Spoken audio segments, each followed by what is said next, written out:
1학년 영어의 이제 특징을 제가 이제 한 3가지 정도로 잡았어요. 첫 번째는 외부 지문이 출제가 되지 않아요. 저희 아이들이 1학년 때 굉장히 고생을 했죠. 한 6주 정도 되는 시간을 투자해서 공부를 해도, 그래서 내부 지문을 다 맞아도 외부 지문에서 하나도 맞지 못하면 그런 경우가 실제로 있거든요. 내부 지문을 다 맞고 그날 처음 보는 외부 지문을 맞추지 못하면 한 80점에 70점에서 80점 정도는 맞아요. 그럼 이제 4등급인 거죠. 그래서 그런 친구들 같은 경우에는 굉장한 희소식이에요. 이제 외부 지문이 출제되지 않는다. 이게 첫 번째 특징이고요. 앞으로요? 아니면 원래 2학년 때. 네. 3학년 때는 다시 외부 지문이 등장해요. 네. 대선 1학년, 2학년, 3학년 영어가 좀 굉장히 뚜렷하게 나뉘어 있는 편인데요. 3학년이 되면 외부 지문이 다시 늘어나고 시험 범위가 은평구에서 한 1, 2 정도 굉장히 이제 많아요. 거의 이제 순득한 책 한 권 정도 된다라고 보시면 돼요. 자, 그 다음에 그렇기 때문에 이제 어법 문제에 대한 비중이 좀 커진다라고 보시면 되겠고요. 그 다음에 이제 아이들이 굉장히 쉽게 이 문제를 풀어낼 수 없는 외부 지문이 나오지 않음에도 약간 좀 헷갈리는데 라고 생각하는 게 이제 패러프레이징 문제들이 좀 많이 등장해서인데 각각을 한번 살펴보도록 할게요. 자, 첫 번째, 외부 지문이 출제되지 않습니다. 대성 1학년의 시험에서는 큰 특징이었으나 이제 2학년 시험에서는 외부 지문이 미출제된다라고 보시면 되겠어요. 근데 그렇기 때문에 1등급 컷이 다소 높아요. 다소가 아니라 사실 매우 높죠. 작년 친구들이 조금 잘하는 친구들이긴 해요. 이제 고등학교 3학년 되는 친구들은 조금 잘하는 친구들이 많이 모여있는 학년이긴 한데 그 친구들을 기준으로 말씀드리면 그냥 100점이 1등급이었어요. 그리고 이제 작년 중간고사 같은 경우는 사실 1등급이 없었죠. 왜냐면 100점이 너무 많아서. 왜냐면 외부 지문이 없으니까. 이제 그동안 성실했으나 조금 기본적인 영어 실력이 부족해서 틀렸던 아이들 같은 경우는 저 이를 갈고 하는 거예요. 이제 외부 지문이 나오지 않으니까. 그래서 이제 100점이 너무 많아서 1등급에 없거나 아니면 100점까지가 1등급. 기말고사에서는 이래서 100점까지가 1등급, 한 개 틀리면 2등급 이렇게 되는 거예요. 그러니까 이제 제가 작년 그러니까 고3이 되는 학생 중에서 어떤 학생이 봤는데 5개를 틀렸어요. 5등급이 나온 거예요. 그러니까 다른 학교에서 5등급이 나오는 아이들은 거의 공부를 많이 하지 않는 아이들이거든요. 근데 대성에서 이제 5등급이 나온 학생은 열심히 했는데 이제 5등급이 나오는 거죠. 그래서 뭐 숭실이나 뭐 이런 학교였으면 사실 전혀 정시반을 고려하지 않을 친구인데 대성에 왔기 때문에 영어 내신 등급 따는 것이 굉장히 어렵기 때문에 이제 정시를 고민하는 뭐 그런 친구들이 있을 정도로 오히려 이 외부 지문이 출제되지 않지만 등급 경쟁이 훨씬 더 치열하다 이렇게 보시면 될 것 같아요. 이렇게 그 다음에 늘어나는 어법 비중. 자, 어법 문제 난이도가 높아져요. 왜냐하면 2개를 고르시오, 3개를 고르시오 하는 문제들이 이제 출제가 되거든요. 근데 그렇다고 해서 어법의 문제 개수가 늘어나거나 뭐 1학년 때 어법이 뭐 3개였는데 2학년 때면 10개가 되거나 뭐 이런 것도 아니고요. 그렇기 때문에 뭐 1학년 때는 어법 문제를 통 합쳐서 10점이었다면 2학년 때는 20점 이렇게 늘어나는 건 아니에요. 그러나 아까 전에 말씀드린 것처럼 다 내부 지문이잖아요. 다 내부 지문이기 때문에 그 내부 지문 아이들의 등급을 가른 요소가 어법이 되는 거예요. 그 어법 중에서도 2개 골라라, 3개 골라라 이런 문제들이 출제가 되기 때문에 좀 어법을 정확하게 알고 있어야지 우리가 이렇게 다른 뭐 순서, 삽입 이런 것들은 애들이 열심히 공부하면 대부분 맞출 수 있는 문제인데 우리가 열심히 공부해도 항상 마지막까지 자신이 좀 없고 좀 열심히 공부해도 마지막에 약간 좀 찍어야 되나 뭐 이런 생각을 가지게 하는 어법 문제의 중요성, 비중이 지금 훨씬 더 커지고 있다 이렇게 보시면 됩니다. 자, 그다음에 이제 패러프레이징이 이제 대성고 2학년 시험의 가장 큰 특징이다라고 봐주시면 될 것 같아요. 그렇죠? 그래서 이거는 본문의 내용을 뜻은 같으나 다른 표현으로 나타낸 것이다라고 보시면 되겠습니다. 그렇죠? 그래서 이제 동의어나 유의어를 암기하는 것은 물론이고요. 각 문장의 뜻을 정확하게 파악을 해야 우리가 이런 패러프레이징 문제를 잘 풀 수 있다라고 생각이 되는데요. 대성고등학교는 사실상 뭐 1학년 때도 그렇고 3학년 때도 그렇고요. 2학년만 약간 변형인데 대성고등학교 시험은 사실 수능에 나오지 않는 시험은 나오지 않잖아요.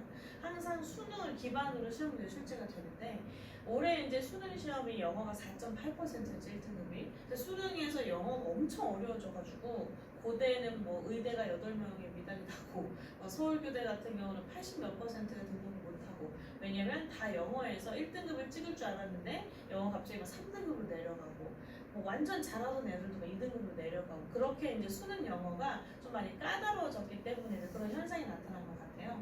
근데 왜 수능 영어가 그렇게 까다로워졌는지를 분석을 해보니까 누구의 예상과도 어긋나게 지금 평가원에서 문제 출제 방향을 굉장히 스마트하게 잡으신 것 같아요. 정말로 이제 대통령이 말씀하신 것처럼 영어에서 킬러 문제가 없어요. 그러니까 읽었을 때 와 무슨 말인지 정말 하나도 해석이 안 되는 걸, 한국말을 봤는데도 무슨 말인지 모르겠는 걸, 이거 그냥 틀려도 할 말 없는 걸, 뭐 이런 문제가 없어요.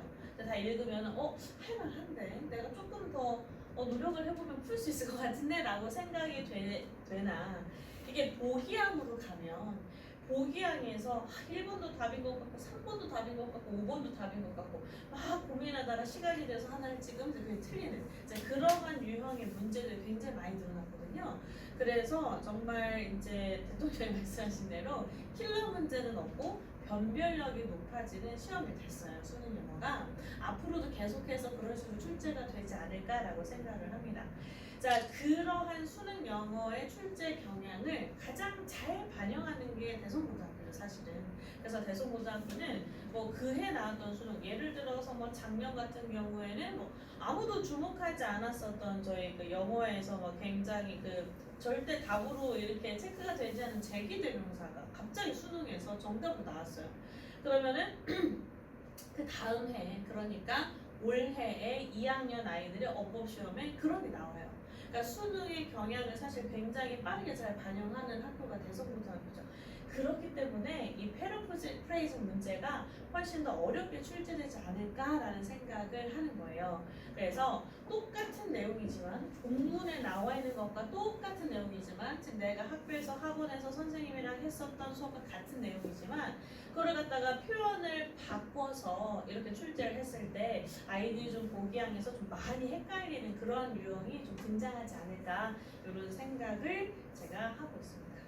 이렇게 하려면 대비법이라고 할 것까지는 없지만 일단 첫 번째 절대로 방심을 하면 금물이에요. 그러니까 1학년 아이들을 보면은 엄마 제가 열심히 공부를 했는데 외부 지문에서 4개 틀렸어요. 외부 지문 제가 한 개만 더 맞았어도 나 외부 지문 이렇게 나오는 거 반칙 아닙니까? 이렇게 이야기를 하면서 2학년 때는 내가 할 수 있어. 왜냐면 외부 지문이 안 나오니까. 이런 식으로 좀 굉장히 안심을 하고 있는 친구들이 많은데 사실은 아까 전에 말씀드린 것처럼 이 외부 지문이 나오지 않기 때문에 등급이 엄청 높죠. 외부 지문이 나오지 않기 때문에 작년에 1등급이 없었고 외부 지문이 나오지 않기 때문에 기말고사까지 겨우 합해서 100점 1등급 하나 들면 2등급 이렇게 되는 거죠. 그렇죠? 그래서 절대로 영어 그 2학년 영어 시험에 대해서 이제는 조금 해볼만 하니까 설렁설렁 해야겠다 약간 이런 식의 태도는 절대 금지해야 된다라는 거 꼭 말씀을 드리고 싶고요. 자, 그 다음에 동의어와 유의어를 철저하게 암기하는 그러한 대비를 제가 진행을 시키고 있습니다.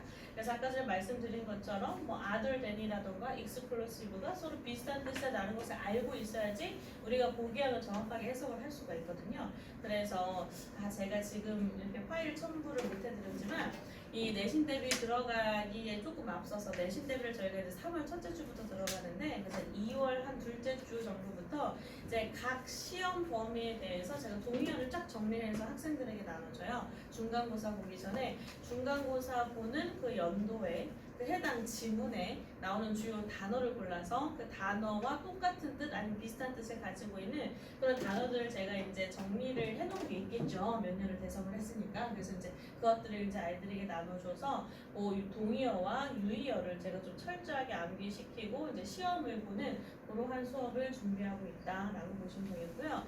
자, 이거 어머니들도 한두 번은 받아보셨죠? 제가 새벽에 연락드리는 거 클카가 안 되어 있습니다. 이렇게 연락드리잖아요. 그죠?